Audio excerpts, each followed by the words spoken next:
Hello everyone, welcome to my channel. We are discussing UPSC philosophy optional paper, and today we are here to discuss chapter number 7 of religious philosophy. तो chapter number 7 is about reason, revolution and faith. देखते हैं chapter में क्या है, कैसा religious experience होना चाहिए हमारा, रीजन क्या होता है in context of religion, revolution and faith, ये होता क्या है. पहले बात करते हैं रिलीजियस नॉलेज की. अब जो रिलीजियस नॉलेज होती है ये कंसर्न होती है किसी सुपर नेचुरल एंटिटी से रिलेटेड. अगर हम इंडिया में बात करें, इधर ईस्टर्न कंट्रीज में बात करें, तो यहाँ पर हम सुपर नेचुरल एंटिटीज गॉड को लेकर मान रहे हैं. तो गॉड के कंटेक्स्ट में अगर हम सुपर नेचुरल एंटिटी ले रहे हैं तो we should have some knowledge about it. हम तभी उसकी नॉलेज पर काम करेंगे. एंड ये जो ट्रांसडेंटल रियलिटी है, गॉड, सोल, इनके बारे में हमें रिलीजियस नॉलेज पता होनी चाहिए. तो बेसिकली रिलीजियस नॉलेज हम इन्हीं के कंटेक्स्ट में बात करेंगे. बट कुछ क्राइटेरिया होता है नॉलेज का, क्योंकि अगर हमें किसी पर्टिकुलर नॉलेज के बारे में पता होना चाहिए तो ये क्राइटेरिया भी फुलफिल होना चाहिए. क्या क्राइटेरिया है? Suppose we are talking about God, so we should know that God is certain, we should know that the God is distinct, obviously he should be distinct, indubitable and verifiable, कि ना तो इसमें कोई doubt होना चाहिए और ये पूरा वेरीफाई होना चाहिए. बट जो सब्जेक्ट मैटर होता है रिलीजियस नॉलेज का वो ट्रांसडेंटल है, that is beyond human experience and reason of course. But यहाँ पर क्राइटेरिया ऑफ नॉलेज लैक करता है. अब जब हमें इस चीज़ के बारे में पता ही नहीं, गॉड के बारे में पता ही नहीं, because is a transcendental being, he is super natural being, तो उसका क्राइटेरिया हम कैसे डिफाइन कर सकते हैं. तो इसीलिए from rational and philosophical point of view हम ये भी कह सकते हैं कि कोई भी रिलीजियस नॉलेज नहीं है, क्योंकि नॉलेज के लिए we need rationality and we also need कि जो नॉलेजेबल ऑब्जेक्ट है उसके बारे में हमें कुछ पता होना चाहिए. बट इसलिए वो कह रहे हैं कि अब हमें इसके बारे में कुछ पता ही नहीं, तो rather than considering them as religious knowledge, we are considering them as religious beliefs. अगर हम रिलीजियस पर्सन की बात करें, उसका तो कोई डाउट ही नहीं है ना, कि उसको इस नॉलेज के ऊपर कोई डाउट होएगा ही नहीं. उसके लिए तो वेरी मच क्लियर है, डिस्टिंक्ट है, इंड्यूबिटेबल है. तो इसीलिए जो रिलीजियस पर्सन है वो बेसिस ऑफ फेथ को एक्सेप्ट करता है, क्योंकि वही उनके लिए ट्रूथ है. अब किसी का विश्वास है गॉड में, उसको कोई जस्टिफिकेशन की थोड़ी ज़रूरत है.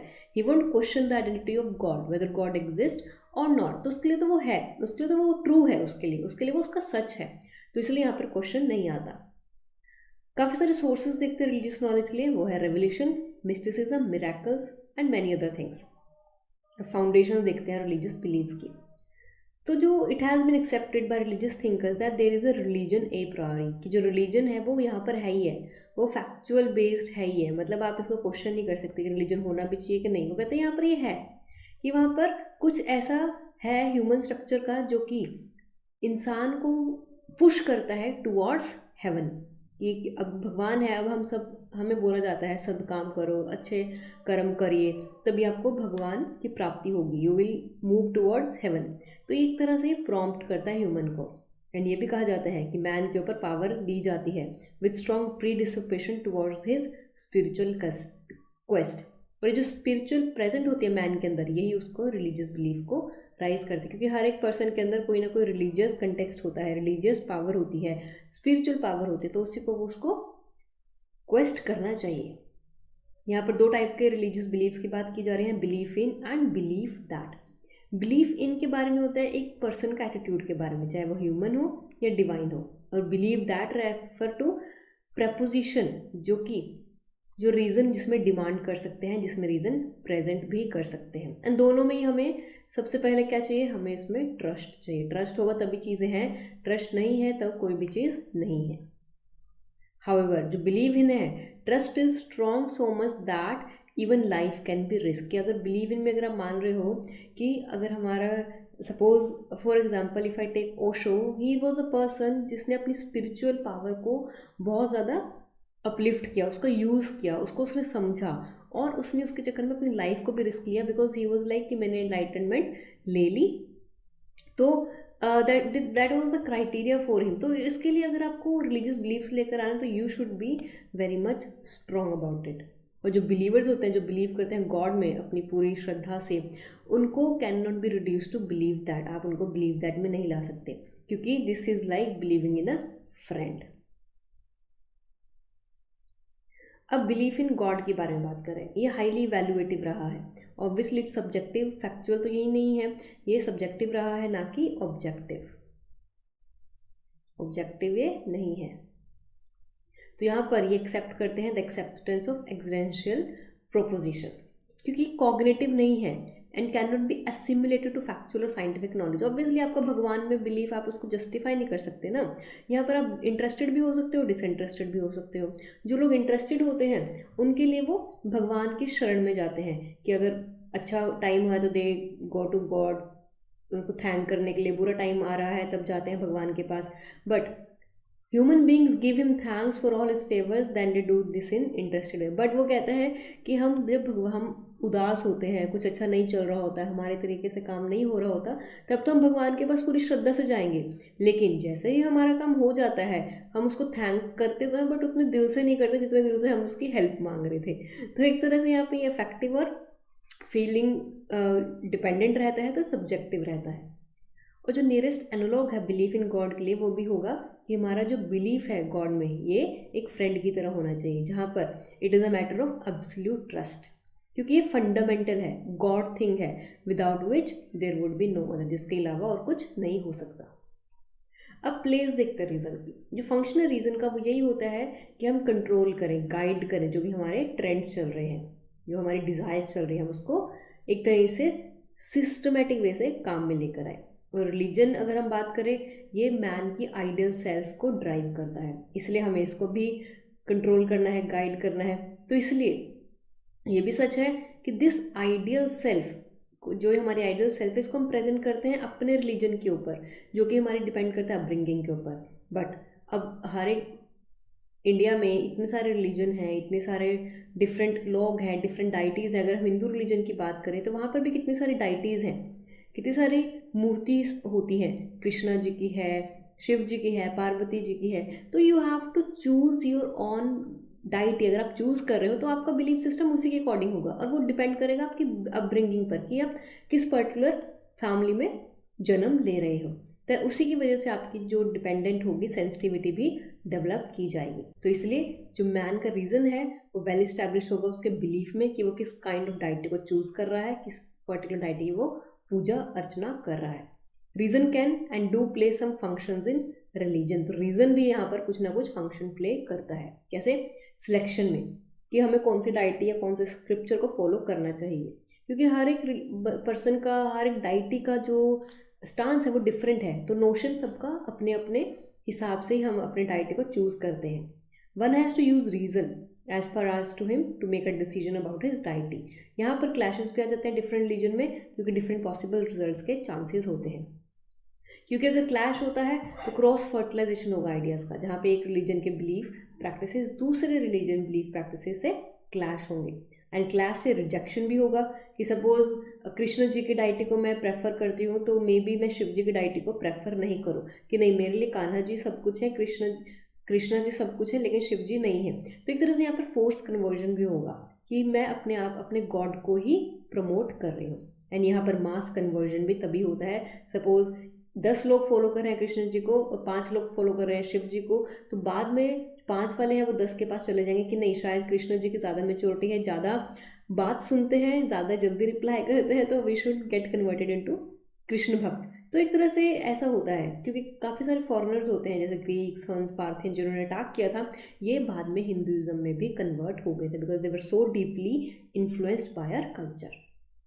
तो इसलिए जो रीज़न है वो भी एक तरह से सॉल्वेंट है मैनी रिलीजियस इश्यूज़ का। आप इससे काफ़ी ज़्यादा रिलेशन इशू सॉल्व भी कर सकते हो, और काफ़ी सारे रिलीजियस इशू को प्रॉब्लम भी क्रिएट हो सकता है। Next one is conceptualisation. अब जो नेचर है रिलीजियस एक्सपीरियंस की या कॉन्टेक्ट है गॉड का, वो ट्रांसलेट है नेचर में, दैट इज़ नॉट फिक्स्ड। और ये जो मोमेंट्री है गॉड को हम कंसेप्चुलाइज नहीं कर सकते वर्ड्स को, क्योंकि इसका जो एक्सपीरियंस है वो खुद ही इतना एक्स्ट्रॉर्डनरी होता है। तो never words are precise for it, words में आप इसको कभी भी डिफाइन नहीं कर सकते। और जो एक्सप्रेशंस है containing ordinary words are used in the extraordinary ways, कि अगर हम कुछ पर्टिकुलर चीज़ से गॉड को डिफाइन करने की कोशिश कर रहे हैं, हम कुछ वर्ड्स का इस्तेमाल कर रहे हैं, तो आपको वो एक्स्ट्रॉर्डिनरी वे में ही लगेगा, क्योंकि we are describing the supernatural entity, we are describing God. Next is about interpretation of religious scriptures. अब जैसे अगर हिंदू की स्क्रिप्चर्स की बात करें, उपनिषद है, गीता है, वो भी होली स्क्रिप्चर्स के हैं, बट उनमें भी हमें रीज़न और इंटरप्रिटेशन की ज़रूरत पड़ती है। जो शंकरा है उसने होल्ड किया था कि जो ब्रह्मा है, जो ब्रह्मन है, being divide of form can not be an object of perception and inference, कि वहाँ पे हमारा जो ब्रह्मन है उससे कोई फॉर्म नहीं है, that is a formless God. जो शंकरा ने बोला था कि जो भगवान है वो फॉर्मलेस है, उसकी कोई भी उसकी पहचान नहीं है। तो इसमें आप परसेप्शन और इन्फ्लुएंस तो लेकर ही नहीं आ सकते ना, इसमें आप अनुमान कहाँ लेकर आओगे। बट उन्होंने ये भी कहा है कि अगर आपको इसके स्क्रिप्चर्स को समझना है तो आपको अनुमान का ही, इन्फ्लुएंस का ही, इन्फ्लुएंस को आप अनुमान बोलते हो, अनुमान से ही आप इन स्क्रिप्चर्स को समझ पाओगे। रामायण में भी ये कहा है जो ब्रह्मा है वो सुपर सेंसियस है एंड वो सिर्फ आर्ग्यूमेंट्स के बेसिस पर रेस्ट नहीं कर सकता। स्क्रिप्चर्स हैं वो अथॉरिटेटिव हैं and reason to be applied only to support of scriptures. वो कह रहे हैं कि आपको यूज़ तो करना है रीजन का, बट सिर्फ स्क्रिप्चर्स को सपोर्ट करने में। नेक्स्ट आता है conviction in faith. Reason by itself can not originate faith, though it can used either to strengthen or weaken. वही बात है कि आप इसको या तो स्ट्रेंथन की तरह करो या इसको वीकन कर सकते हो। तो इसको आप रेगुलेटरी फोर्स की तरह यूज़ करो। जो मिस्टिक एक्सपीरियंसेस होते हैं, रिवोल्यूशन है या फेथ है, ये रिलीजियस बिलीव्स के लिए रिस्पॉन्सिबल है एंड रीज़न इनका हमेशा से गाइडिंग फोर्स रहा है, क्योंकि आप किसी भी चीज़ को बिना जस्टिफिकेशन के फॉलो नहीं कर सकते। तो you should also have the ability to question everything. अब इनको एक एक करके देखते हैं। पहले फेथ के बारे में देखते हैं। फेथ क्या होता है? फेथ एक तरह से आपका बिलीव सिस्टम है, एक तरह से आपका विश्वास है, एक तरह से आपका ट्रस्ट है। तो faith is the most crucial and fundamental significant talent of religious life and behaviour. Obviously ये नेसेसरी कंडीशन है आपकी रिलीजियस लाइफ के लिए, क्योंकि रिलीजियस लाइफ पर ही डिपेंडेंट है ना ये। क्योंकि सपोज अगर आपकी रिलीजियस लाइफ में फेथ ही नहीं है तो वो रिलीजियस लाइफ थोड़ी है, फिर तो आप रिलीजन पर्सन हो ही नहीं, फिर तो आप थीस्ट हो ही नहीं, फिर तो आप एथीस्ट होगे ना। तो इसलिए रिलीजियस लाइफ का पर्पस, सोल बेसिक फाउंडेशन, जैसे डॉक्ट्रिन ऑफ बेसिक स्ट्रक्चर होते हैं, तो ये डॉक्ट्रिन है basic structure faith religious life के लिए, क्योंकि कोई भी रिलीजन फेथ के बिना हो ही नहीं सकता। डायरेक्ट रिलेशन है between the religious life and depth, कि जितना ज़्यादा उसका विश्वास होगा उतना गहरा उसका रिलीजियस लाइफ होगा, उसका ज़्यादा ट्रस्ट होगा गॉड पर। फेथ कम होगा तो ट्रस्ट भी या उसकी क्वालिटी ऑफ रिलीजियस लाइफ भी कम होगी। तो इसलिए प्रॉब्लम डिस्कस करने से पहले रिलीजियस फेथ की, तो एक बार जनरल कैरेक्टरिस्टिक्स पहले हम देखते हैं। जो बाइबल है वो बताता है कि faith is a substance of things hoped for, the evidence of the things not seen. क्योंकि फेथ बताता है कि ये थिंग्स जो हो सकती है, तभी तो आप पूजा करने जाओगे ना कि हाँ क्या पता भगवान कोई चमत्कार कर दे, कुछ आउट ऑफ द बॉक्स हो जाए। उसके लिए आपको एविडेंसेस की जरूरत नहीं होती, क्योंकि these are based upon belief. Kant के लिए अगर आप फेथ कर रहे हो, if you are practising faith, then वो प्रैक्टिकल रीजन से जस्टिफाई होना चाहिए, क्योंकि इंडिविजुअल फेथ वेरी करता है। जब तक तो उसमें रीजन नहीं है तब तक फेथ का कोई मतलब नहीं है अकॉर्डिंग टू कांट। कोई जनरल कैरेक्टरिस्टिक्स दिखते हैं फेथ के लिए। Basically faith implies a belief. किस चीज़ में बिलीफ? किसी यूनिकनेस में, सुपीरियर क्वालिटी में, या कुछ मैग्निफिसेंट ऑब्जेक्ट में, तभी आपका उसमें फेथ होगा। अगर कोई चीज़ एक्स्ट्रॉर्डनरी होगी तभी आपको लगेगा ना कि वाओ इसको अटेन करना इट्स सो डिफिकल्ट, मेरे को बिलीफ है। अब गॉड है, you know there is some entity कि वो हमारे ह्यूमन कंट्रोल से बियॉन्ड है, जो भी करता है भगवान करता है, जैसा भी करता है वो करता है, अच्छा बुरा जैसा भी। तो we have some faith in that कि जो भी हो, चाहे बुरा भी हो रहा है, बुरे से बुरा हो रहा है, उसके पीछे कोई ना कोई जस्टिफिकेशन जरूर है कि ये हमारे अच्छे के लिए ही हो रहा है। So that is what your faith implies. जितनी हाइयर ज़्यादा वैल्यू होगी उस प्योरिटी की, सब्जेक्ट की, करेक्टर की, वही लीडरशिप भी डेवलप करेगा उस पर्सन की, क्योंकि तब आप कॉन्फिडेंट हो जाते हो कि हाँ मैंने भगवान के ऊपर सब छोड़ दिया है तो सब अच्छा ही होगा। Inevitability and inexplorableness of a cause of principle. अगर आपका फर्म है फेथ जितने भी ज़्यादा सुपीरियर वैल्यू में, तो वो कभी भी मिस्टेकन या फॉल्स प्रूव नहीं हो सकता। Second thing we should not about is commitment. Obviously आपका फेथ है तो आपको कमिटमेंट करना पड़ेगा। ये थोड़ी है कि भगवान के ऊपर मैं सब छोड़ दूँ और मैं डाउट कर रहा हूँ यार पता नहीं होगा भी कि नहीं, नहीं हुआ तो क्या होगा, कैसे होगा, तो फिर कोई पॉइंट नहीं। That is not your faith. फिर आप डिस्ट्रस्ट लेकर आ रहे हो। तो you have to be loyal, you have to be attached with that particular faith, with that particular belief, तभी वो आपका काम करेगा। फेथ इम्प्लाइज एक्शन, और आपको इसको एक्शन में भी लेकर आना है। विलियम जेम्स ने बहुत ब्यूटीफुली डिफाइन किया है कि believe as something upon which we are prepared to act. This means that faith without action is like a tree without fruits, it's a barren, sterilise and stagnant. तो आपको, अगर आपका faith है तो आपको एक्शन में भी लेकर आना है। यहाँ पर कोई सफिशिएंट एविडेंस नहीं है for reasonable certainty, but there is felt certainty for action और कमिटमेंट टू एक्शन। तो आपको एक्शन तो करना है, आपको कमिटमेंट होना चाहिए कि अगर आप फेथ है तो you should ready to act, कि हाँ मैं भगवान के भरोसे छोड़कर जा रहा हूँ, तभी आप काम करोगे ना। आप ऐसा थोड़ी है कि भगवान के भरोसे छोड़ दिया और आप कह रहे हो कि नहीं सब काम भगवान ही करेगा, काम तो आपको ही करना पड़ेगा, राइट।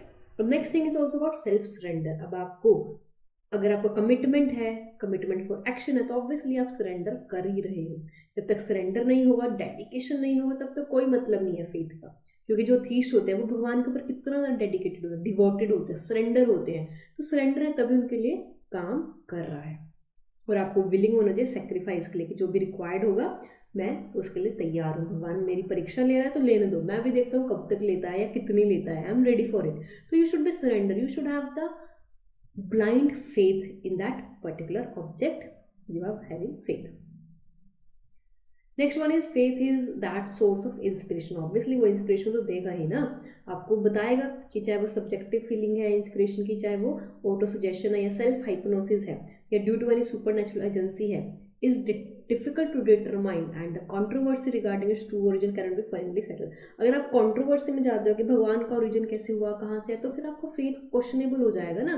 तो इसलिए आपको इस कंट्रोवर्सी में नहीं पढ़ना, इस कंट्रोवर्टिबल फैक्ट में नहीं जाना। आपको ये सोचना है कि फेथ है वो आपका सोर्स ऑफ इंस्पिरेशन है एंड ये आपकी लाइफ में बहुत महत्वपूर्ण रोल प्ले कर रहा है। Trust is unseen. अब ट्रस्ट हो गया ना आपका अनसीन में, तो ये मोस्ट करेक्टरिस्टिक फीचर है फेथ का। Religious faith undoubtedly implies a belief in the reality of the unseen और इनविजिबल। ऑब्वियसली हमारा ट्रस्ट ही तो है अनसीन में, भगवान के अंदर। होलिस्टिक इन नेचर, एक तरह से ये एटीट्यूड ऑफ अल्टीमेट कंसर्न है, एज वेल एज ऑब्जेक्ट भी अल्टीमेट कंसर्न है। क्योंकि अगर हम अल्टीमेट कंसर्न ऑफ मैन की बात करें, या फिर मैन जो भी कंसीडर कर रहा है जिस पर्टिकुलर ऑब्जेक्ट में अपना फेथ दिखा रहा है, तो वो डिवोशन से होना चाहिए। क्योंकि जो फेथ है उसको आप क्लियर या प्रिसाइज स्टेप्स में नहीं बता सकते, इसको आप ऑर्डिनरी या साइंटिफिक नॉलेज में भी नहीं बता सकते। This is what is known as illative sense, कि हम are capacity to see a large field of evidence as a whole and to divine its significance, कि हमारी जो कैपेसिटी है कि हमें बड़ी फील्ड को एज अ एविडेंस की तरफ देखना है, कि भगवान ने यूनिवर्स को बनाया है तो एक तरह से हमारी तरह एविडेंस का काम कर रहा है। God is there, he has created this particular universe, तो उसमें कुछ डिवाइन करेक्टरिस्टिक्स हैं। In faith not a mind but a person reasons and faith is a result of global impression. Obviously faith is a reason of global impression, जिसका मतलब है कि the whole man at work and means और pervasive attitude to the whole reality, जहाँ पर man is dedicated to the whole reality, society and his total relationship. यहाँ पर interdependence है between society as well as mind as well as man as well as faith. तो आप किसी भी चीज़ को अलग अलग लेकर नहीं चल सकते, आप हो तभी आपका विश्वास है और तभी ये चीज़ें एग्जिस्ट कर रही है। आप नहीं हो, आपका विश्वास नहीं है, तो कोई भी चीज़ एग्जिस्ट नहीं कर रही है। अगर आपका फंक्शन ऑफ फेथ की बात करें तो उसका मतलब ये नहीं है कि आपको बहुत कुछ जानना है तभी आप इंसान बन पाओगे। No, a Christian wants to become Christ himself, a follower of Buddha aims at becoming Buddha himself. तो हमारा ये फंक्शन होता है, फेथ का function is not to know so much as it has to do with the becoming of a man, कि हमें man नहीं बनना। लेकिन जैसे अगर हम रिलीजियस फेथ की बात करें, क्रिश्चियन जो है वो क्राइस्ट बनना चाहता है, जो बुद्धा का फॉलोवर है वो खुद बुद्धा बनना चाहता है। वो चाहता है कि मैं भी बुद्धा की तरह उस स्टेज पर पहुंचूं जहां पर बुद्धा है। फेथ एंड रेवल्यूशन की बात कर रहे हैं, ये भी कॉरिलेटिव है। क्योंकि रेवल्यूशन क्या होता है, रेवल्यूशन हम उसको बोलते हैं कुछ ऐसी घटना या कुछ ऐसे इशारे जो भगवान हमें बताता है। कि सपोज हमने 10 रुपये का प्रसाद चढ़ाया मंदिर में जाके और भगवान को बोला कि मेरा आज एग्जाम क्लियर हो जाए, तो अगर आपका एग्जाम क्लियर हो गया तो आप ये मानोगे कि भगवान ने मेरा एग्जाम क्लियर किया है। तो एक तरह से ये आपके लिए रिवल्यूशन हुआ कि देखो भगवान मेरी प्रेयर्स को आंसर कर रहा है। क्योंकि अगर रिवल्यूशन वर्क है गॉड का, तो फेथ भी रिसेप्टिविटी है मैन की to acknowledge his revelation. Faith तो तभी आएगा ना जब भगवान हमारे लिए कुछ करेगा, जब वो कुछ करेगा तो हम क्यों उसमें विश्वास करेंगे। तो ये चीज़ें यहाँ पर देखनी पड़ती है। अब देखते हैं टाइप्स ऑफ रिलीजियस फेथ। दो तरीके होते हैं, evidence sensitive and evidence insensitive. जो पहला व्यू है, अगर हम एविडेंस सेंसिटिव की बात करें, यहाँ पर डेमोन्स्ट्रेबल ट्रूथ्स होते हैं जहाँ पर बताया जाता है कि भगवान कुछ अपना क्या बोलते हैं प्रूफ भी दे रहा है यहाँ पर बेसिकली। और ठीक है, और एविडेंस इंसेंटिव क्या होता है, ये act of the will of the religious believer के ऊपर ही डिपेंड करता है, क्योंकि पहले के अंदर जो डेमोन्स्ट्रेबल ट्रूथ दिखा रहे हैं वो कैसे दिखा रहा है, वो टेस्टिमनी पे बेसिस पर दिखा रहा है कि या तो कोई पर्सन आपको बता रहा है, जैसे बुद्धा है, he was as the mediator of the God, suppose we take him, तो उस तरीके से वो उसके टेस्टिमनी, उसके शब्द के अकॉर्डिंग हम बिलीव कर रहे हैं। लेकिन दूसरे में एविडेंस इनसेंसिटिव, जहाँ पर सिर्फ रिलीजियस बिलीवर की ही हम बात पर बिलीव कर रहे हैं, कोई भी टेस्टिमनी यहाँ पर नहीं आ रही। फेथ एंड रीजन की बात करते हैं।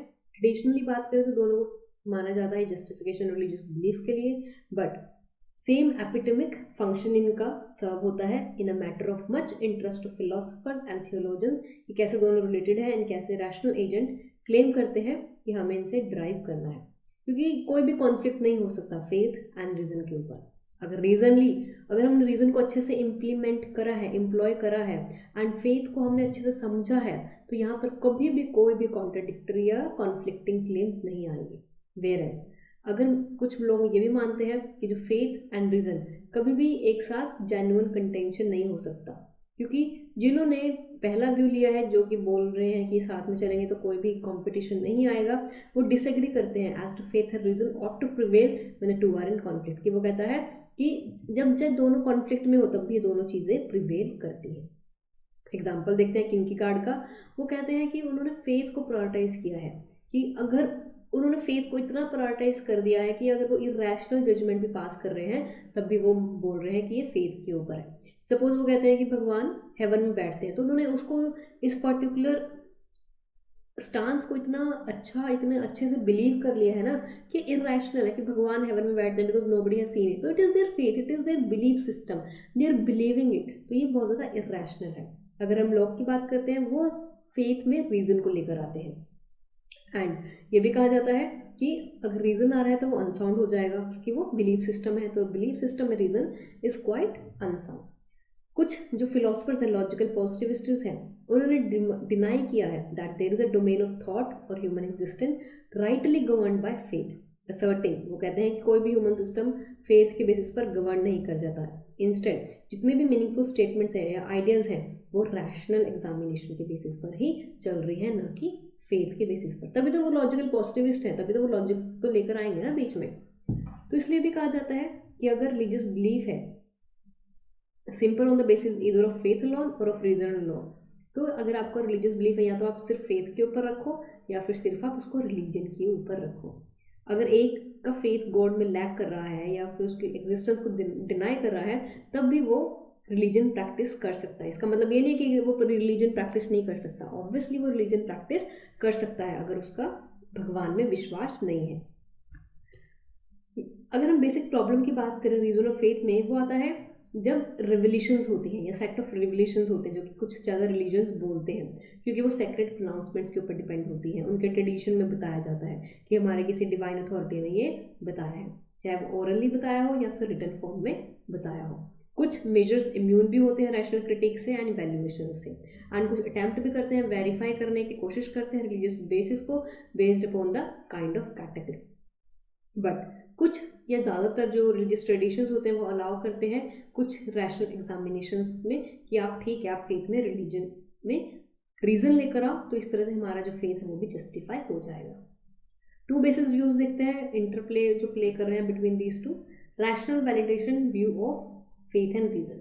अब रैशनल वैलिडेशन है, वो कहते हैं कि आपका जो भी फेथ है उसको जस्टिफाई करना है थ्रू रैशनल वैलिडेशन।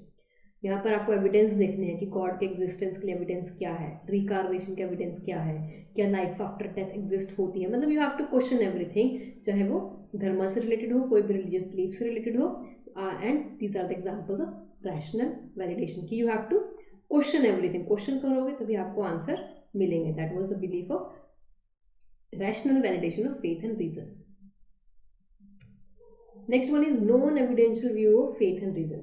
ये व्यू बताता है कि जो रीजन है, एविडेंस है, ये इसको आप जस्टिफाई नहीं कर सकते, वैलिडेट रिलीजियस फेथ नहीं कर सकते, क्योंकि इसके अंदर नॉन एविडेंशियल व्यूज भी आते हैं। ये जो व्यू है ये डिनाई नहीं करता कि आपको रीजन नहीं यूज करना, रादर ये कहते हैं कि जो आपके रिलीजियस बिलीफ है वो किसी भी रीज़न के ऊपर डिपेंडेंट नहीं होने चाहिए, क्योंकि वो ऑब्जेक्टिवली ट्रू है, because they deny that holding religious beliefs is dependent upon having reasons और evidences for those believes being objectively true. तो वो डिनाई करता है कि आपके जो भी रिलीजियस बिलीव्स हैं वो रैशनली जस्टिफाई नहीं हो सकते, वो इसका कोई भी एविडेंस नहीं है।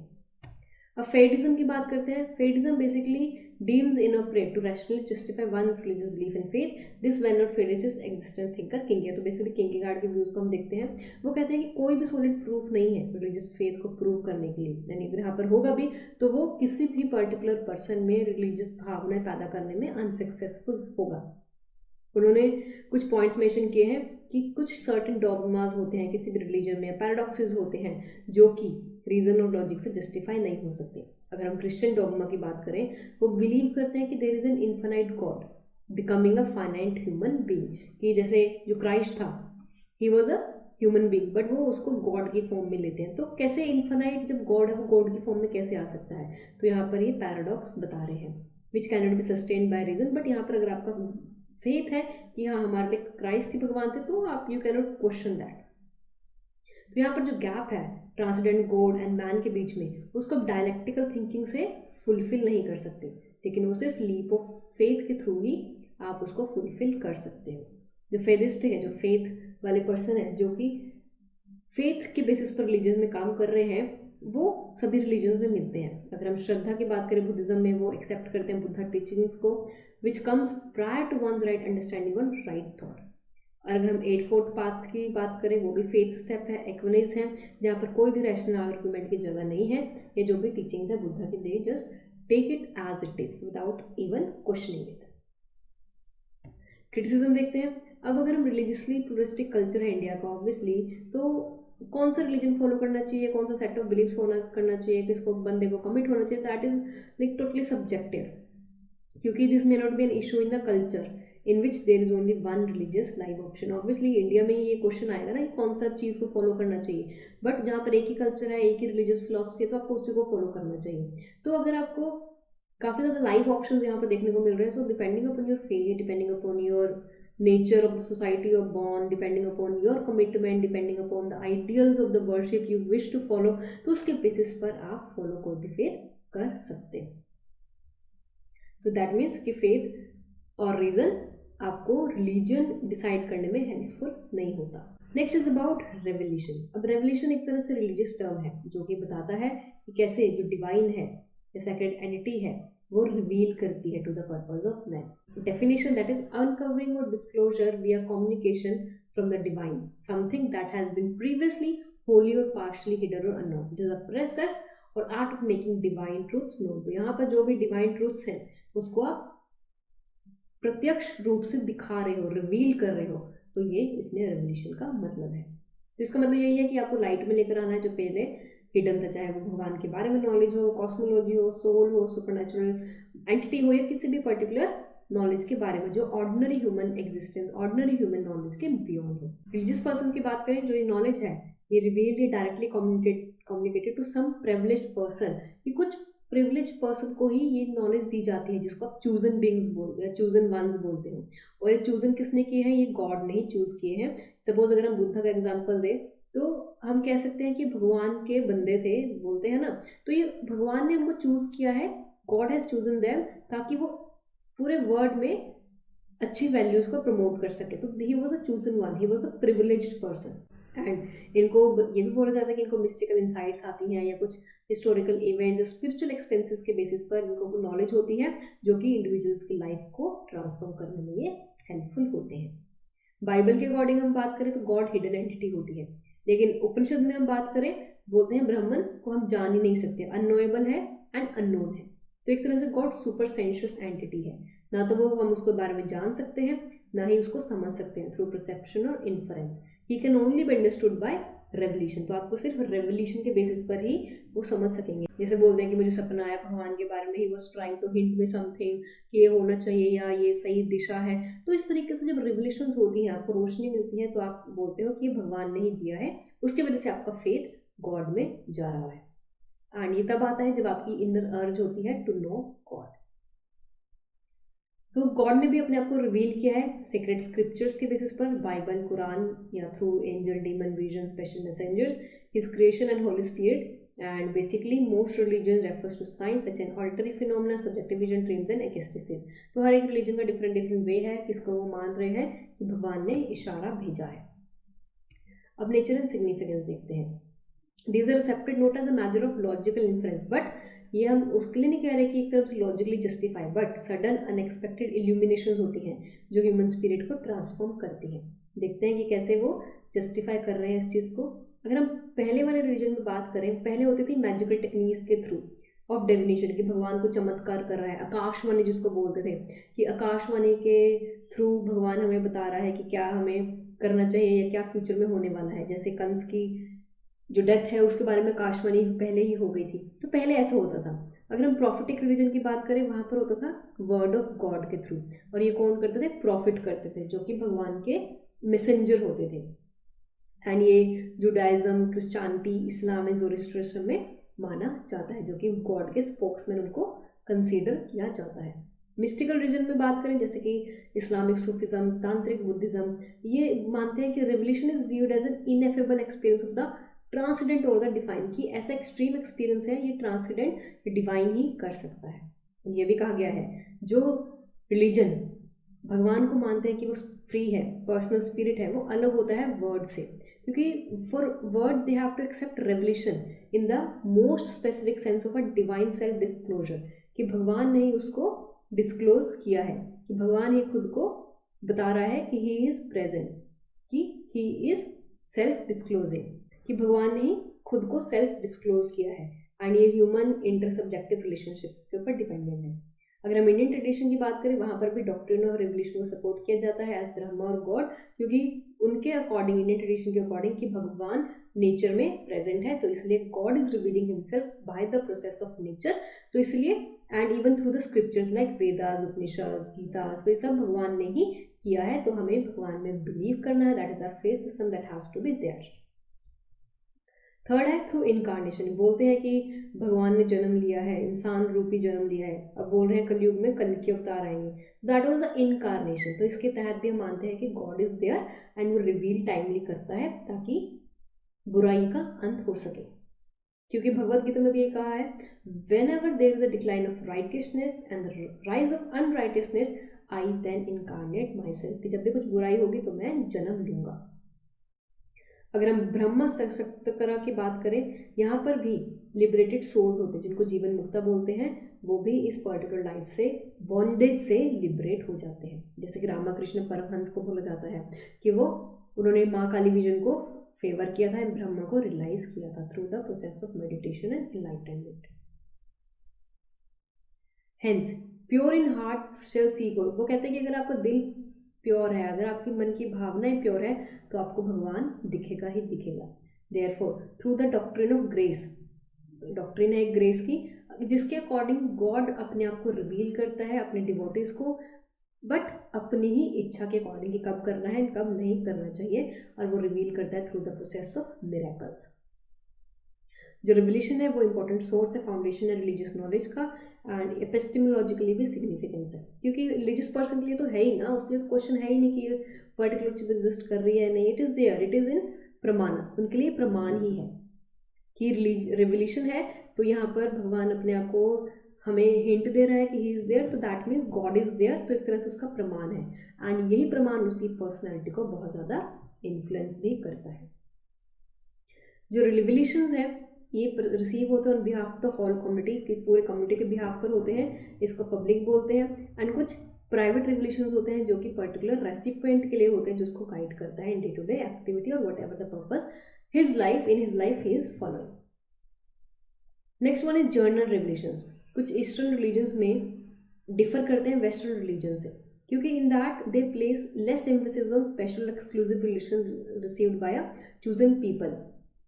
क्योंकि जो ईस्टर्न रिलीजन है जैसे कि इंडिया है, वहाँ पर हम कोई भी चूजन पीपल के वर्ड्स को ज़्यादा बिलीव नहीं करते, रादर हम जो जर्नल ऑर्डर ऑफ नेचर है उसमें बिलीव करते हैं. और जो बाइबल एंड कुरान है conversely proclaim that although God has specially manifested himself to the biblical people, he also makes himself known through the order of nature. वो भी वेस्टर्न वाले भी इस चीज़ को मानते हैं कि नो डाउट बाइबल और कुरान में भी भगवान ने ही चीज़ें लिखी हैं, भगवान ने ही अपने आप को मैनिफेस्ट किया है, बट वी ऑल्सो एक्सेप्ट कि ऑर्डर ऑफ नेचर है जो कि हमें बिलीव कराता है कि गॉड इज देयर। कुछ स्पेशल रेवल्यूशंस होते हैं, द रोल ऑफ हिस्ट्री। जो वेस्टर्न रिलीजन्स है वो डिफर करते हैं कि कैसे स्पेशल रेवल्यूशन अकर करता है। कुछ फोकस करते हैं डायरेक्ट इंस्पिरेशन से, जो कि चूजन प्रॉफिट से होता है, एंड कुछ प्रॉफिट्स एज विटनेसेस या इंटरप्रिटेटर्स भी होते हैं भगवान के, जिसको हम मैसेंजर्स बोलते हैं। कि मैं जैसे कुछ मूवीज़ में भी आपने देखा होगा जो बोलते हैं कि भगवान ने संदेश भेजा है तो मुझे इसको डिकोड करना है, आपको अपना कार्य उसी के अकॉर्डिंग करना है। एंड कुछ रिवल्यूशंस होते हैं डीड्स के अकॉर्डिंग, जो कि माना जाता है वो मोर फंडामेंटल है देन थ्रू वर्ड्स, क्योंकि कुछ जो वर्ड्स होते हैं प्रॉफिट्स के वो माना जाता है कि नेसेसरी हैं, ताकि हमारे जो इवेंट्स का जो लाइफ में अप्स एंड डाउन चल रहे हैं उसको समझने के लिए हम प्रॉफिट्स या पंडित्स के पास जाते हैं। तो इसलिए जो ओल्ड टेस्टामेंट टर्म है वर्ड, जिसको आप डवर बोलते हो, जिसका मतलब डीड भी होता है या थिंग होता है, तो कोई भी क्लियर रिमार्केशन नहीं है वर्ड रेवल्यूशन में या डीड रेवल्यूशन में इन द बाइबल। अगर रेवल्यूशन हो रही है इधर थ्रू वर्ड या इधर थ्रू पर्टिकुलर डीड्स, तो it is basically the same. आपको बस रेवल्यूशन पर ध्यान देना है कि मैसेज क्या है उसको समझने की कोशिश करनी है। जो बिब्लिकल ऑथर्स हैं वो लुक करते हैं upon national fortunes of Israel as the revelations of God's merciful love, his fidelity to his promising, his unfailing power, his exacting justice, his readiness to forgive the penitent sinner. तो इनके according Israel के जो natural force ने कैसे उनको अंधेरे से बाहर निकाला और उजागर रोशनी की तरफ लेकर गए, तो बेसिकली गॉड ने ही किया है, ये बिब्लिकल ऑथर्स का मानना है। एंड यही डिस्क्लोज करते हैं क्या हिस्ट्री का मीनिंग होना चाहिए, क्योंकि जब जो revelation will be given to all peoples in full clarity, क्योंकि जो रेवल्यूशन है वो एट द एंड आ ही जाएगी, वो लोगों को मिल ही जाएगी, लोगों को पता चल ही जाएगा एट द एंड क्या पर्पस से ये चीज़ें लेकर आए थे। अब रिवल्यूशन एंड सेक्रेट स्क्रिप्चर्स की बात करते हैं। जो रिलीजन जो लुक करते हैं गाइडेंस के लिए to the ancient past, great importance is attached to sacred books. Obviously जो हमारी बुक्स हैं किसी भी रिलीजन में, लोग वहीं से जो रिलीजियस बिलीफ है उसको मानते हैं through the process of revelation. Theravada Buddhism की बात करें, वहाँ पर profess no doctrine of inspiration, वहाँ पर उनका जो स्ट्रिक्ट कैनन है, ऑथोरेटिव स्क्रिप्चर्स हैं जो कि पाली कैनन है, उन्हीं को ही वो मानते हैं कि यही सत्य है, एंड यही जो भी ट्रेडिशंस है बुद्धा से वो उसमें बिलीफ दिए गए हैं और इसको उनको मानना है। महायाना बुद्धिज्म में कोई ऐसा स्ट्रिक्ट कैनन्स नहीं है, वो सूत्रास के अथॉरिटीज को बिलीव करते हैं। जैन बुद्धिज्म में यहाँ पर ब्रॉडेस्ट डेवलपमेंट है महायाना थॉट की, क्योंकि यहाँ पर आप रिटन अथॉरिटी को भी रिजेक्ट कर रहे हैं, एंड कुछ रिलीजन्स अपनी होली बुक्स को ही इंस्पायर्ड एंड एरेंट मानते हैं। अगर हम हिंदू ट्रेडिशंस की बात करें, जो सेजेस हैं जिन्होंने कंपोज किया वेदास को, उनके लिए वही एक तरह से कॉस्मिक वाइब्रेशन का सबूत है। जुडाइज्म के लिए वो बाइबल को मानते हैं, एंड यहाँ पे डिफरेंट डिफरेंट रिलीजन्स का ऐसे बताया गया है कि कौन किस पर्टिकुलर अथॉरिटी को मान रहा है, किस पर्टिकुलर स्क्रिप्चर्स को एज अ रेवल्यूशन मान रहा है, क्योंकि उनके अकॉर्डिंग ये वर्बल डिक्टेशन है कि भगवान ने ही डिक्टेट किया है बाइबल के अंदर जो भी बताया है। एंड ये सम रेबिस टू द पेंटचो ये भी मानते हैं कि जितने भी वर्बल इंस्पिरेशन है, चाहे वो मोसेस के बारे में हो, चाहे वो जुडाइज्म के बारे में हो, ये सब भगवान ने ही आकर बताया है। क्रिश्चियनिटी में ओल्ड एंड न्यू टेस्टमेंट्स को मानते हैं, क्योंकि ये भी वर्बल डिक्टेशन के थ्रू ही आया है। अकॉर्डिंग टू मॉर्मोन्स, जो बुक है उनकी द बुक ऑफ मॉर्मोन, ये भी कंपोज्ड है इन हेवन, एंड ये बाद में टेबलेट्स ऑफ गोल्ड के ऊपर डिलीवर किया गया था जोसेफ स्मिथ को, कि उन्होंने उसको सोने की टेबलेट्स के ऊपर इंफॉर्मेशन दी थी बुक के बारे में, कि उनको बुक की स्क्रिप्चर्स दी थी, बाद में उसको बुक बनाया गया था। तो इतने से डिफरेंट डिफरेंट बिलीफ सिस्टम है, कोई कुछ भी बोल सकता है, that just matter of their belief. Islam भी मानता है कि कुरान भी एक तरह से हेवनली बुक है, जिसको वर्बल डिक्टेट किया गया था मोहम्मद को, गॉड ने मोहम्मद को डिक्टेट किया था। और जो प्रॉफिट का कंपेनियंस है वो टेस्टिफाई करते हैं कि वो ही विल टर्न रेड और livid, sweat profusely and for the trances while receiving revelations. ये कहा गया था कि जब प्रॉफिट मोहम्मद इस पर्टिकुलर रेवल्यूशन को रिसीव कर रहे थे, तब बाद में स्वेटी हो गए थे, ही टर्न रेड, एंड बाद में he fell into the trances while receiving revelations, की उनका अंत इसी तरह से हुआ था जब वो भगवान से सुन रहे थे। तो भगवान की बातों में इतनी शक्ति थी कि जिसकी वजह से उनको इतना कुछ सहन करना पड़ा while receiving this particular dictation. Next is about revolution and tradition. जो ग्रेट रिलीजियस है वो डिस्टिंक्शन बनाते हैं बिटवीन दो scriptures that contain the initial revolution and जो दूसरे जो कि आउटर फ्रिंज पे रहते हैं कैनन में. हिंदुज्म की बात करें यहाँ पर 4 वेदास एंड 3 एंशिएंट कलेक्शंस पे हम मानते हैं. ब्रह्मांड अर्यांका उपनिषद ये श्रुतिज होती हैं जिसको सुना जाया जाता है. दूसरे सेक्रेट राइटिंग्स भी है, सूत्रास है, लॉ बुक्स है, पुराना, भगवद गीता, रामायण. ये 2 ग्रेट एपिक्स हैं यानी ये स्मृतिज होती हैं जिसको रिमेंबर किया जाता है. सिमिलरली जो जुडाइज्म है उसके अंदर भी वो जो यूनिक प्लेस है बाइबल के उसको रिकॉग्नाइज करते हैं एंड इक्वल अथॉरिटी देते हैं तालमुड को. तालमुड बेसिकली उनकी एक बुक होती है टीचिंग जिसके अंदर है जूइश पीपल के लिए आइडियाज़ हैं, स्टोरीज हैं. तो बेसिकली हर एक रिलीजन का अपना अपना बुक है जिसको वो एज अ रेवल्यूशन मानते हैं, चाहे वो कोई भी स्क्रिप्चर हो या कोई भी है, हर एक रिलीजन का अपना है. Next is about revolution and experience. कुछ रिलीजन में नॉन वर्बल कम्युनिकेशन भी किया जाता है क्योंकि नॉन वर्बल कम्युनिकेशन से रेवल्यूशन हो रहा है. ये कैसे हो रहा है? In the form of icon, statues and idols, या सेक्रेड म्यूजिक की तरह या लिटर्जी की तरह जो कि ड्यूटी परफॉर्म किया जाता है ड्रामाज में, मिस्ट्री प्लेस जो कि होते थे मेडिवल यूरोप में एंड अभी भी इंडियन विलेजेस में परफॉर्म किया जाता है. अगर हम डीपर इनिटेशन की बात करें तो वहाँ पर बताया जाता है कि हमें अगर कोई पर्सन किसी शरण में जा रहा है, बाबा जी की शरण में जा रहा है, गुरु की शरण में जा रहा है, कोई भी होली मैन की शरण में जा रहा है, तो वो भी रेवल्यूशन का ही पार्ट है क्योंकि जो स्पिरिचुअल प्रिपरेशन है सब्जेक्ट की वो प्रेयर के थ्रू हो रही है. And asceticism is stressed upon. Asceticism पर ज़्यादा जोर दिया जा रहा है कि बंदे को रिलीजियस व्यूज़ ही प्रैक्टिस करने हैं. Among the great living religions of the world वहाँ पर एक एग्रीमेंट भी है कि वो बुक्स के थ्रू हर एक चीज़ नहीं कम्युनिकेट की जा सकती या सरमन्स के थ्रू कम्युनिकेट नहीं किया जाता. तो इसके लिए हमें एक एक्सट्रीम सुपर रैशनल एक्सपीरियंस की ज़रूरत है.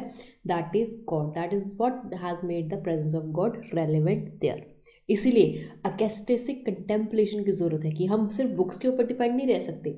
Books are just a way, they are just a source through which we should get into the outer world, we should get into the this particular religious world, या फिर हमारा जो stance है how to get in connection with the God, it is just a one further step. तो इसके लिए आपको ecstatic contemplation करने की ज़रूरत है. You have to ask questions, you just cannot blindly follow it.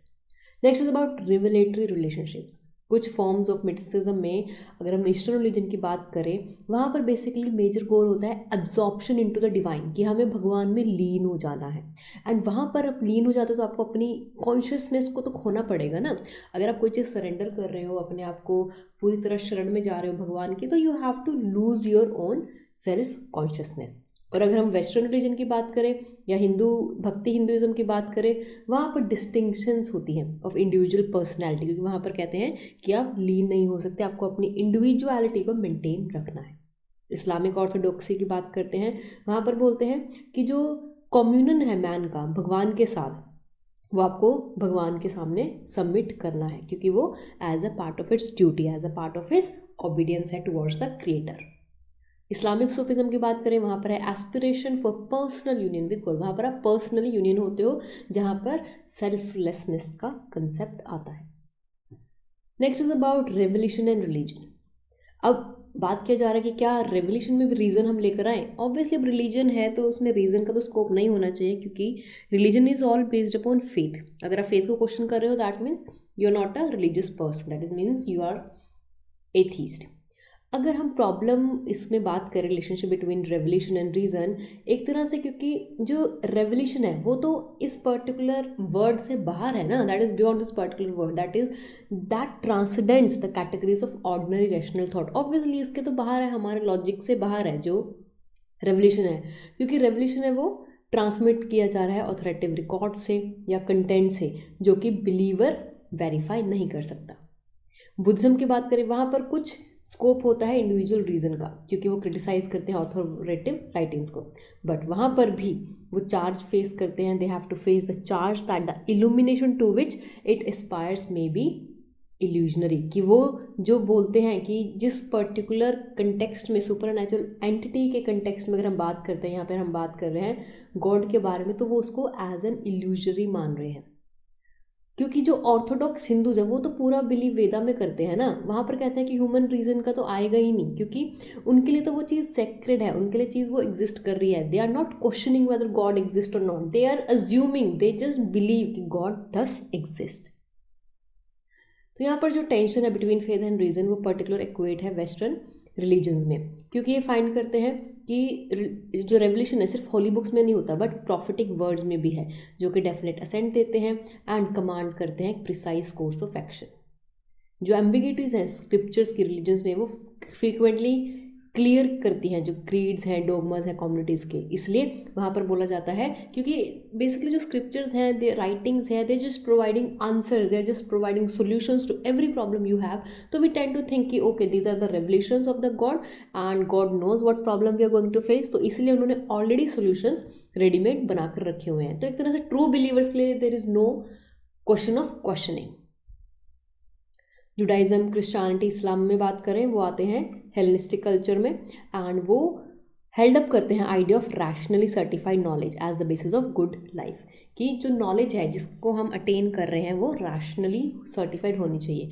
But उनमें भी प्रॉब्लम आ रही है। Could assent to an authoritative revelation be justified for the bar of reason, कि क्या जो ऑथोरेटिव रेवल्यूशन है, जो सपोज अगर हम कोई स्क्रिप्चर की बात करें, क्या उसको जस्टिफाई कर सकते हैं रीजन के, जस्टिफाई कर सकते हैं रैशनैलिटी पे? बिकॉज क्वेश्चन उठाने को हम बहुत सारे क्वेश्चन उठा सकते हैं कि क्या जो सेक्रेड स्क्रिप्चर्स हैं किसने लिखा, because we have not seen कि whether God has written it और नॉट, तो there are many questions before them. तो यहाँ पर क्वेश्चन जरूर आएगा and that is what a philosophical question talks about. अगर हम थियोलॉजियंस कुछ जो बात कहते हैं, जो फेथ बेस्ड पोजीशन लेते हैं, वो कहते हैं कि रीज़न होना चाहिए हर एक चीज़ में, क्योंकि दैट इज़ ऑल्सो रिक्वायर्ड। और कुछ पर्टिकुलर जो थियोलॉजियंस हैं वो एक्सेप्ट करते हैं कि रीज़न ही प्राइमरी कॉज है, that is a primacy of reason. वो इंटरप्रेट करते हैं कंटेंट ऑफ रेवल्यूशन को, ताकि वो साइंस एंड फिलोसफी में अलाइन कर सके। एक थर्ड स्कूल आता है क्रिश्चियन थियोलॉजिस्ट थॉमस एक्विनस, इस पर्टिकुलर स्कूल में इंक्लूड हो जाते हैं। वो कहते हैं कि प्राइमेसी ऑफ फेथ रहेगा without sacrificing the dignity of reason, कि फेथ तो रहेगा, फेथ विल बी देयर, लेकिन जो रीजन है हम उसको सेक्रीफाइस नहीं कर रहे। अगर हम थॉमस थ्योरी की बात करें, वो कहते हैं कि ह्यूमन रीजन को हम रिकॉग्नाइज करते हैं क्योंकि वो हमारी क्रेडिबिलिटी ऑफ रिवोल्यूशन में हेल्प करता है, क्योंकि अगर हमें रेवोल्यूशन को रीजन से जस्टिफाई कर दे तो ऑब्वियसली हमारा फेथ उसके अंदर और बढ़ जाएगा। एंड वो ये कहते हैं क्योंकि जो एक्सटर्नल साइंस है जो गॉड हमें दे रहे हैं वो और ज़्यादा वैलिड हो जाएंगे। Reason however makes it possible for the believer to understand in some measure that revealed mysteries. और ये जो इंटेलेक्चुअल पोजीशन है ये काफ़ी ज़्यादा क्रिश्चियंस को अपील करती है एंड बट सम मेंटेन करते हैं कि ये क्वालिटेटिव डिफरेंसेस को नहीं देखता between faith as a transrational ascent to mystery and scientific knowledge, क्योंकि ये within the categories of objectivizing reason में काम करता है, कि यहाँ पर आप डिस्टिंग्विश नहीं कर सकते। तो बेसिकली देयर अगेन क्वेश्चनिंग कि क्या फेथ और रीजन एक साथ काम कर सकता है तो कैसे उसको साइंटिफिक जस्टिफाई कर सकते हो। कुछ थियोलॉजिकल सर्कल्स हैं वो कंसेप्ट ऑफ रेवल्यूशन को रिजेक्ट करते हैं, क्योंकि वो कहते हैं कि यहाँ पर माइथोलॉजिकल या एंथ्रोमॉर्फोर्बिक कंसेप्शंस है, कई ह्यूमन मेड कंसेप्शंस हैं एंड वहाँ पर ऐसे कुछ एलिमेंट्स हैं हिस्ट्री में जो कि अनअब्जॉर्ब्ड है, जो कि इनअसेमिनेबल है। हाउएवर जो कंसेप्ट है उसको आप मिथिकल एलिमेंट से प्योरीफाई तो कर सकते हो, बट वो आप उसको फुली एम्प्लॉयड नहीं कर सकते। अगर हम रिलीजन की बात करें, wisdom is sought to be through privileged moments of ecstatic experience, obviously through ecstatic की एक्सपीरियंस, स्पिरिचुअल एक्सपीरियंस से ही आपको आएगा, या फिर आप किसी टेस्टमनी शब्दा पे बिलीव करोगे कि पर्टिकुलर जो रिलीजन है या सेक्रेड है, होली है, क्या उसकी प्योरिटी पर क्वेश्चन करोगे। तो कई बार जो सेल्फ डिस्क्लोजर होता है, अगर हमने बोला ना self disclosure by God divine through extraordinary experiences या सिंबल्स के थ्रू, उसको आप रेवल्यूशन बोलते हो।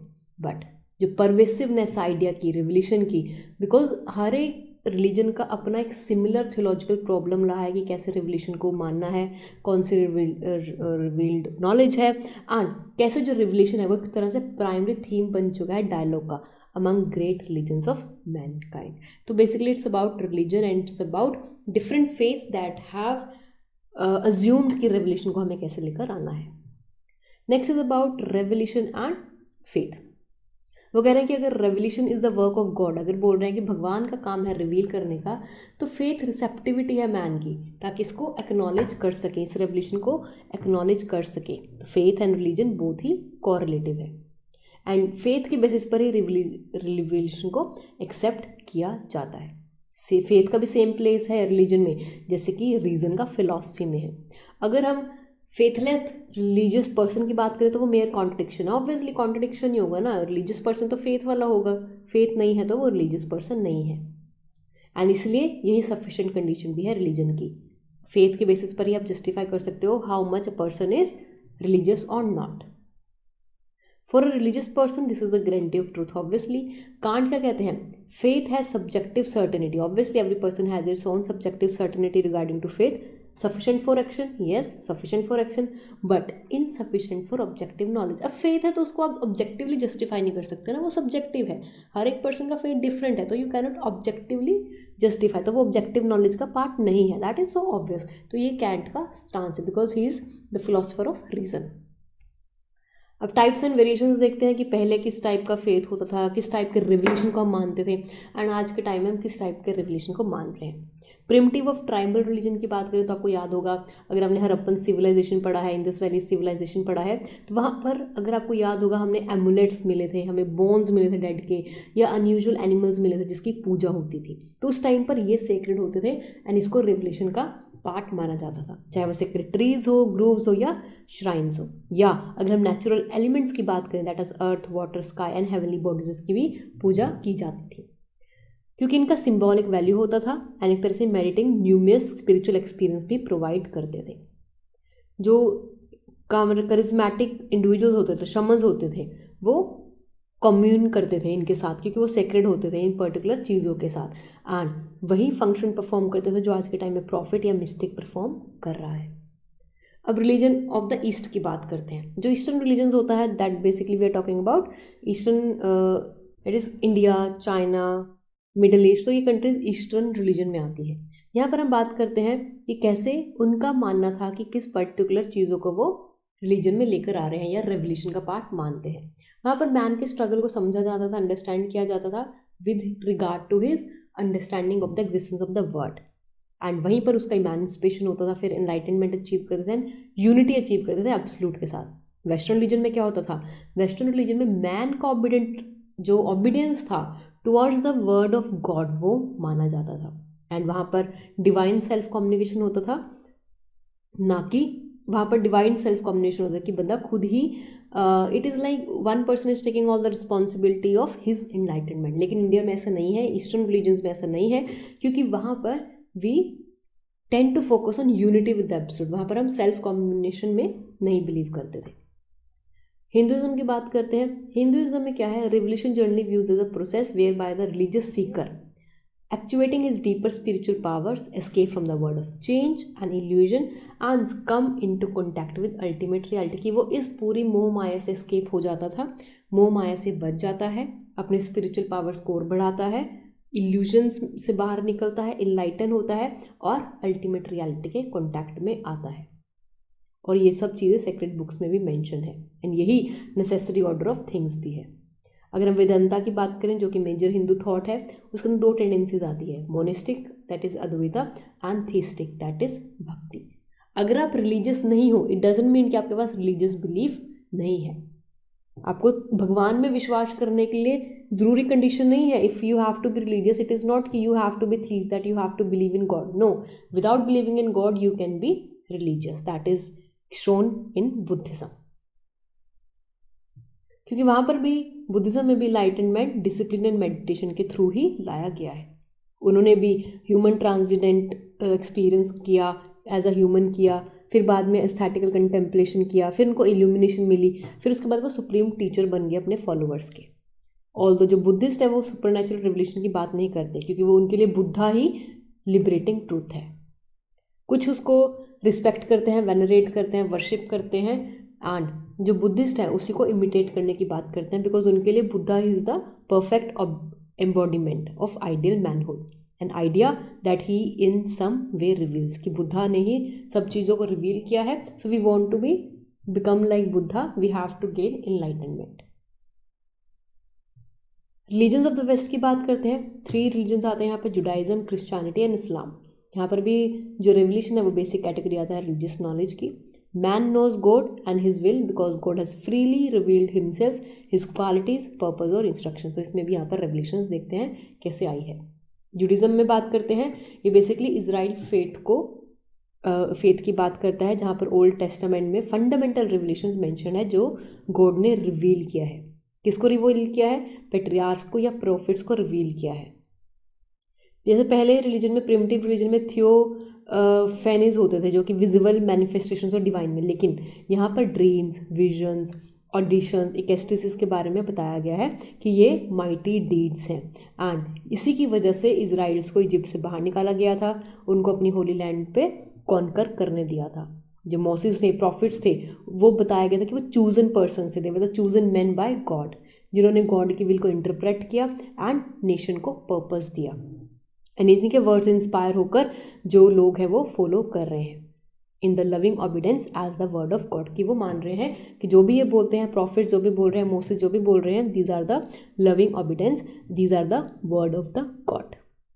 क्रिश्चियनिटी की बात करें, यहाँ पर ये एक्सेप्ट करते हैं हिब्रू स्क्रिप्चर्स को कि यही रिवल्यूशंस का पार्ट है, क्योंकि इनके लिए जो रिवल्यूशन है is brought to its unsurpassable climax in the person of Jesus Christ, कि जीसस क्राइस्ट इनके लिए था गॉड्स ऑन सन। ये जीसस क्राइस्ट को भगवान का पुत्र मान रहे हैं क्योंकि उन्हीं के अकॉर्डिंग उन्होंने लिबरेट किया था इस एटर्नल वर्ड को, एंड परफेक्ट इमेज एक फादर की बनाई थी। जो क्रिश्चियन रेवल्यूशन है वहाँ पर occurring primarily in the life, teaching, death and resurrection of Jesus, के लाइफ, रिसरेक्शन, डेथ, जितना भी उनका लाइफ का स्टांस था उसको इंटरप्रेट किया है। अपोस्टोलिक विटनेसेस आए हैं एंड यहीं से इल्यूमिनेशन भी आया है होली स्पिरिट का। तो ये जीसस क्राइस्ट की लाइफ पर पेज था, तो उनके लिए ये जीसस क्राइस्ट गॉड के ऑन सन थे। इस्लाम में थर्ड ग्रेट प्रॉफिटिक रिलीजन है वेस्ट का, and basis in revelation received by Muhammad. तो ये मोहम्मद से जितनी भी रेवल्यूशन रिसीव हुई है, जैसे कि बोला गया था कि मोहम्मद ने जो भी भगवान ने उनको, अल्लाह ने जो भी उनको बताया था, उन्होंने बुक में लिखा था, तो उस कुरान में लिखा था, एंड वही जो वो डायरेक्ट वर्ड्स थे गॉड के according to this particular religion, and वही कुरान इसका फाइनल इंटरप्रेटेटर माना जाता है। परफेक्ट रिवल्यूशन है, a human copy of the eternal book that dictated to the prophet, की गॉड ने डिक्टेट की थी प्रॉफिट को, अ ह्यूमन कॉपी, एक इटर्नल बुक, डिवाइन बुक, जिसका ह्यूमन वर्जन प्रॉफिट ने हमें दिया था। तो ये भगवान का ही बंदा है जो कि वो दे सकता है, नॉर्मल ह्यूमन नहीं दे सकता। तो इसलिए Islam no doubt prophetic status Moses और जीसस को भी देता है, लेकिन वो कुरान को भी देता है कि ये करेक्शन है, contemplation of the all that went before, कि जो पहले हुआ था उसके बारे में हर एक चीज़ बताता है। इस्लाम मानते हैं is a religion of the book, revelation understood to be declaration of God's will rather than his personal self disclosure. वो कहते हैं, जो इस्लाम वाले क्या मानते हैं कि जो रेवल्यूशन हो रहा है वो भगवान की विल को डिक्लेयर करता है कि भगवान क्या क्या चाहता है, भगवान ने डूज एंड डोंट्स की लिस्ट बताई है, ना कि अपने पर्सनल सेल्फ डिस्क्लोजर की बात की है। उसने मैनकाइंड को रास्ता दिखाया है, ना कि खुद को पाने का रास्ता बताया है। उन्होंने पूरे वर्ड को एक तरह से डिक्लेयर किया है कि this is are the things that I want you to do. तो उनके अकॉर्डिंग प्रॉफिट मोहम्मद को भगवान ने सब कुछ डिक्टेट किया था। नेक्स्ट इज अबाउट जोरास्ट्रिज्म, ये फोर्थ ग्रेट प्रॉफिटिक रिवल्यूशन है, revelation from Ahura Mazda the wise जिसको बोला है, एंड इन्हीं को चूज़ किया गया था in the battle against the forces of evil. इसके जो रेवल्यूशन हुई थी, उन्होंने जोरास्टर को इनेबल किया था एंड उसके फॉलोअर्स को कि वो कॉम्प्रिहेंड कर सके क्या डिफरेंस है ट्रूथ एंड इविल के बीच में, गुड एंड इविल के बीच में, and to know one true God, and God को समझे। तो हर एक रिलीजन का अपना अपना एक बिलीफ सिस्टम है। तो यहाँ पर कुछ क्रिटिकल कमेंट्स भी देखने को मिलते हैं। कुछ फिलोसफर्स एसोसिएट करते हैं philosophical problems associated with revelation, क्योंकि जो रेवल्यूशन है ये श्रुति है, these are like heard things, they are not the proofs. आपने सुनी सुनाई बातें लिखी हैं, अब किसने बोली हैं, क्या बोली है, वी डोंट नो। इसका कोई मीनिंग नहीं है पर्सन के पास जो फेथ नहीं करता भगवान में। ऑब्वियसली जो भगवान में विश्वास नहीं कर रहा वो बोलेगा क्या बकवास कर रहे हो, ऐसी चीज़ें नहीं होती, सुपर नेचुरल एंटिटी नहीं होती, भगवान थोड़ी आकर खुद बताएंगे, खुद बुक लिखवाएंगे। तो दीज आर द पर्सन्स जो भगवान में यकीन नहीं करते। तो सोर्सेज ऑफ नॉलेज कि God itself is a debatable issues, God या जितने भी रिलेटेड है वो सिर्फ फेथ के बेसिस पर ही आप एक्सेप्ट कर सकते हो एंड ये वेरीफाइबल नहीं है, obviously you can not verify. तो यहाँ पर ग्रेट वेरिएशन है, कॉन्ट्रडिक्शन है वेरियस स्क्रिप्चर्स में, क्योंकि सेम रिलीजन के अंदर भी हमें काफ़ी ज़्यादा डिफरेंसेस एंड वेरिएशंस देखने को मिलते हैं। तो इसलिए it is very difficult for us to जज कि which is certain and which is indubitable truth, कौन सा सही है एंड कौन सा विदाउट डाउट है। And finally there is no place for reason. तो यहाँ पर hence there is a conclusion कि ऑब्वियसली फेथ है तो फेथ के साथ आप रीज़न नहीं ला सकते, फेथ और रीज़न दोनों अलग है, फेथ है तो रीज़न नहीं है, रीज़न है तो फेथ नहीं है। So it is inversely proportionate relationship. Okay, so that was chapter 7. We'll move on to next chapter 8 in the next video. So thank you.